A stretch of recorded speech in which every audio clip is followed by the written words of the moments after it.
नमस्कार बच्चों, मैं आपको 2021 के लिए कुछ इम्पोर्टेंट प्रश्न दे रहा हूं जो बहुत महत्वपूर्ण हैं 2021 के लिए। अब उसमें का मैं एक सवाल आपको दे रहा हूं कि अक्रिय गैस क्या है, ऐसे अक्रिय गैस का नाम बताइए जो रासायनिक अभिक्रिया में भाग लेता है। बच्चे अब इसको समझ लीजिए आप लोग। बच्चे, अक्रिय का मतलब होता है कि वे तत्व जो रासायनिक अभिक्रिया में भाग नहीं लेते हैं उन्हें हम अक्रिय गैस कहते हैं। उन्हें हम अक्रिय गैस कहते हैं। 18वें वर्ग के तत्वों को हम अक्रिय गैस कहते हैं क्योंकि उनके बाह्य कोश में 8 इलेक्ट्रॉन होता है, इसलिए वह किसी दूसरे तत्व से क्रिया नहीं करते हैं और क्रिया न करने के कारण ही इनको अक्रिय कहा जाता है। क्रिया न करने के कारण ही अक्रिय कहा जाता है और क्रिया इसलिए नहीं करते हैं क्योंकि उनके बाह्य कोश में 8 इलेक्ट्रॉन होता है और इस तरह से वो अस्थायी होते हैं, स्टेबल होते हैं। ठीक ना।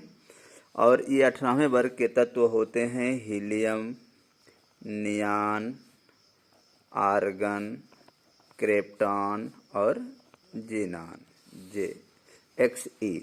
ठीक है बच्चे। तो ये सभी तत्व अक्रिय गैस कहलाते हैं क्योंकि इनके बाह्य कोश में 8 इलेक्ट्रॉन होता है और यह किसी अस्थायी होने के कारण किसी दूसरे तत्व से क्रिया नहीं करते हैं। ठीक है। तो यह बता रहा है कि जो रासायनिक अभिक्रिया में भाग लेता है, देखिए इसमें से कोई भाग नहीं लेता है कि कुछ परिस्थितियों में जीनान जो है वह रासायनिक अभिक्रिया में भाग लेता है और यौगिक बनाता है। और वह परिस्थितियां होती हैं हाई टेम्परेचर, ठीक ना, 800 से ऊपर, यानी 800 लगभग 37 केल्विन ताप पर यह ऑक्सीजन के साथ क्रिया करता है। ठीक ना, ऑक्सीजन के साथ क्रिया करता है जीनान और ऑक्सीजीनान बनाता है। ठीक है ना, ये XeO ये बनाता है। इस तरह का इक्वेशन जो है ये बनाता है। ठीक है ना। तो यह चीज़ें जो हैं ऑक्सीजन के साथ, फिर यह जो है फ्लोरीन के साथ भी क्रिया करता है जीनान। ठीक है, 7वें वर्ग के फ्लोरीन के साथ, लेकिन टेम्परेचर हाई होता है तब भी ये क्रिया करता है और ऑक्सीफ्लोराइड बनाता है। ठीक ना। तो ये विशेष परिस्थितियों में ऐसा करता है, ऑक्सीजन के साथ फ्लोरीन के साथ ये क्रिया 2 ही तत्वों से क्रिया करता है और बनाता है। तो ये 1 नंबर से 2 नंबर का सवाल जो है आपके एग्जाम में ऐसे पूछा जाता है। एक जो और इम्पोर्टेंट सवाल जो बनता है बच्चे, वह होता है संक्रमण तत्व से। ठीक ना। और वह सवाल ये बनता है कि क्या कारण है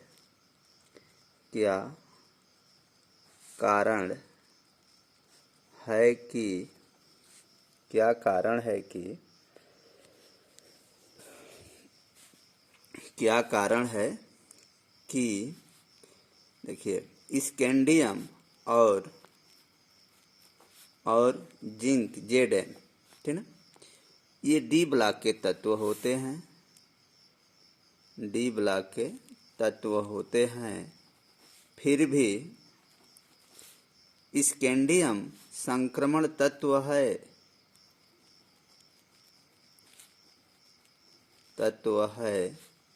और जिंक जो है संक्रमण तत्व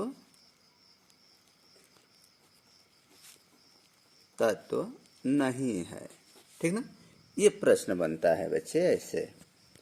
तो इसका जवाब यह होता है कि देखेंगे आप लोग कि स्कैंडियम का जो है एटॉमिक नंबर 21 होता है और इसको जो है 1s2 2s2 2p6 3s2 3p6 4s 2 और 3D1, ये इसका इलेक्ट्रॉनिक विन्यास होता है। ठीक ना। तो ये जो होता है, ठीक ना, जब एक्साइट अवस्था में, ये सामान्य अवस्था का फार्मूला होता है। सामान्य अवस्था में ये दिखाएंगे बस आपको 4s2 और 3D1 ये होता है। लेकिन जब यही उत्तेजित अवस्था में आता है तो क्या करता है कि 4s1 हो जाता है और 3D2, ठीक ना। यानी D के जो 5 ऑर्बिट होते हैं उसमें से 2 में एक एक इलेक्ट्रॉन भर जाता है और 4s में एक इलेक्ट्रॉन रह जाता है।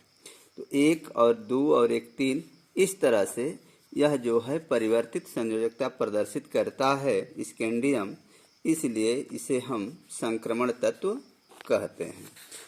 जबकि Zn जिंक का एटॉमिक नंबर 30 होता है और इसका जो अंतिम इलेक्ट्रॉनिक विन्यास होता है बच्चे 4s2 और 3D10 हो जाता है। ठीक ना।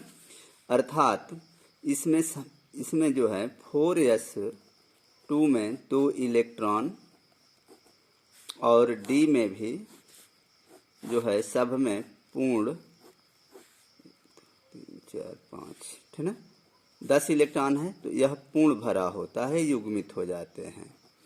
इसलिए ये जो हैं परिवर्तित संयोजकता नहीं प्रदर्शित करते हैं, प्रदर्शित नहीं करता है, इसलिए जिंक जो होता है वो संक्रमण तत्व नहीं होता है। ऐसे क्वेश्चन आपसे पूछे जा सकते हैं, तो इसका यही कारण बताएंगे कि जिंक का जो एटॉमिक नंबर होता है 30 होता है और उसके d ऑर्बिटल भी पूर्ण भरे होते हैं और s ऑर्बिटल भी, इसलिए यह परिवर्तित संयोजकता प्रदर्शित नहीं करता है। जबकि स्कैंडियम में जो है परिवर्तित संयोजकता प्रदर्शित करता है, इस तरह से दिखाएंगे, ठीक ना। इसलिए स्कैंडियम संक्रमण तत्व है, जबकि जिंक जो है संक्रमण तत्व नहीं होता है। ठीक है। तो इस तरह से हम संक्रमण तत्व का अर्थ ही होता है परिवर्तित संयोजकता। मतलब आप देखे होंगे कि 20 के बाद जितने भी डी ब्लॉक के तत्व होते हैं उनकी संयोजकता जो है कहीं 2, कहीं 3, कहीं 4, कहीं 5, कहीं 6 तक प्रदर्शित करते हैं। जैसे, ठीक ना, जैसे फेरस है 26 होता है इसका, Fe का, तो यहाँ पे कहीं कहीं हम देखते हैं कि Fe Cl3 और कहीं Fe Cl2, ये संयोजकता, इसकी संयोजकता जो है फेरस की कहीं 2 और कहीं 3 होती है, इसीलिए Fe Cl3 भी बनाता है और Fe Cl2 भी बनाता है। कापर की भी वही चीज़ होती है, कहीं पे 2 और कहीं पे कापर पे 3+4 यानी 3 संयोजकता होती हैं। इसलिए कापर भी जब रिएक्शन करता है क्लोरीन से तो Cl3 कहीं बनाता है और कहीं पे Cl2 बनाता है। ये संयोजकता परिवर्तित होती हैं और यही गुण को हम संक्रमण तत्व कहते हैं, जो आपका जिंक प्रदर्शित नहीं करता है, इसलिए वह परिवर्तित संयोजकता न प्रदर्शित करने के कारण वह संक्रमण तत्व नहीं होता है। थैंक यू बच्चों, आप इसे पढ़िए, लाइक सब्सक्राइब करेंगे, कमेंट ज़रूर देंगे कि आज की वीडियो हमारी आपको कैसे लगी। अगर अच्छी लगी तो कमेंट के माध्यम से इन्फॉर्मेशन दीजिए। Thank you.